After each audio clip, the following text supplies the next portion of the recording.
जय जगन्नाथ दर्शक बंधु आपण मानक बहुत बहुत स्वागत आमर ये चैनल ओडिशा चाषी भाई चैनल। दर्शक बंधु आम आज आसीचु भुवनेश्वर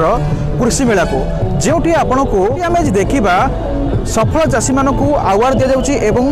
ये कृषि मेला रे अनेक प्रकार जंत्रपाति रही जो आम बुलिकी देखा और ता विषय विस्तृत भाव में आलोचना करी सहित आपको बुझेबू एवं ये जिनस सब्सिडी अच्छी कि ना ये जिनस को आपने किपर व्यवहार करेंगे ता सहित आपने जिनस को किपर किणवे संपूर्ण भाव में विवरण भाव में आम आपको जनइबू। दर्शक बंधु चलतु कृषि ओडिशा विषय में आम बुलिकी आज आम देखिलु गोटे मेसीन जो आपण मैंने मिनी धान कटा मैंने धान बढ़िया मेसीन टे ता विषय में आम भाई क्लीयर से बुझा ता विषय में एवं चलतु स्वागत करेंगे आम चैनल को एवं ये विषय बुझी ना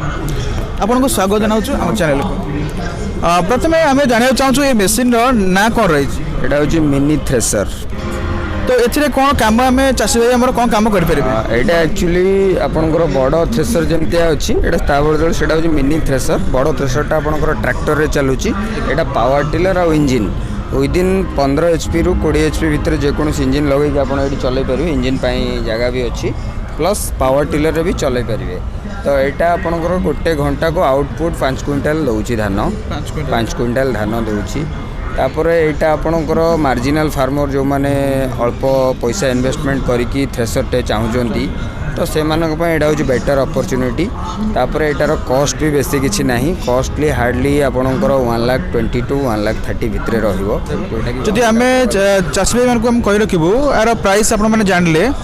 तो ओडिशा रे माने चाषी भाई मानक सब्सिडी रोचे कि नहीं 100% आज्ञा यहाँ सब्सिडी रोचे यहाँ टेस्ट रिपोर्ट भी गवर्नमेंट आसी सारी ओयूटी टेस्टिंग है किंतु एपर्यंत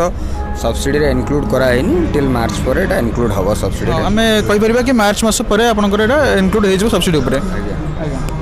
तो ये मेसीन पर आम जो कहले मिनी मेसीन लगेबा जार केते एचपी आपन कहउतले 15 रु 20 HP ये लगाबो इंजिनटा।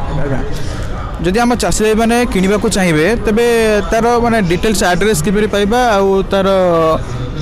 ओडिसा केउ केउ जगह रे माने नियर बाय हमर टोटल एंटायर ओडिसा भितर टोटल 20टा जगह रे अपन डिस्ट्रिक्ट डीलरशिप अच्छी प्लस जगतपुर कटक रे हमर डिस्ट्रीब्यूटर ना हो बिंदु एंटरप्राइजेस न्यू इंडस्ट्रियल स्ट्रीट रे।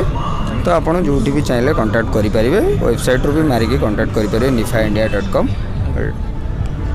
दर्शक बंधु आम ए बुझा कि गोटे मार्जिनाल चाषी बा छोट चाषी या नहीं निजे व्यवहार करेंगे ना बिजनेस पर्पज व्यवहार कर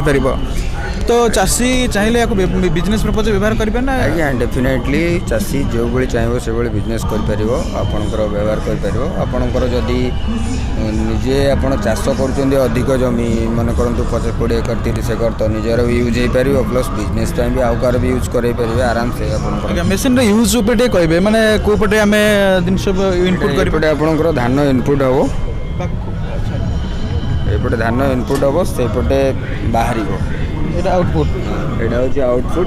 तापर एठी रील हो एटा होची पाळ गुडा थ्रो करिवो एटा पाळ गुडा थ्रो करी बाहर तो धानटा हम एपटे पाई परबो एटा होची पूरा क्लियर क्लीनिंग है कि धानटा बाहर। दर्शक बंधु आमे देखिले मिनी थ्रेसर एवं तार यूज जानले एवं किपरि आपण पाई परिबे तार सब्सिडी केबे लागू हबो डिटेल्स हम जानले। आशा करछि आज रे वीडियोटी आपन निहाती भल लागिथिबो एवं आगामी वीडियो रे फोन देखा हबो सेतु तो विदाय दियंतु। जय जगन्नाथ जय हिंद।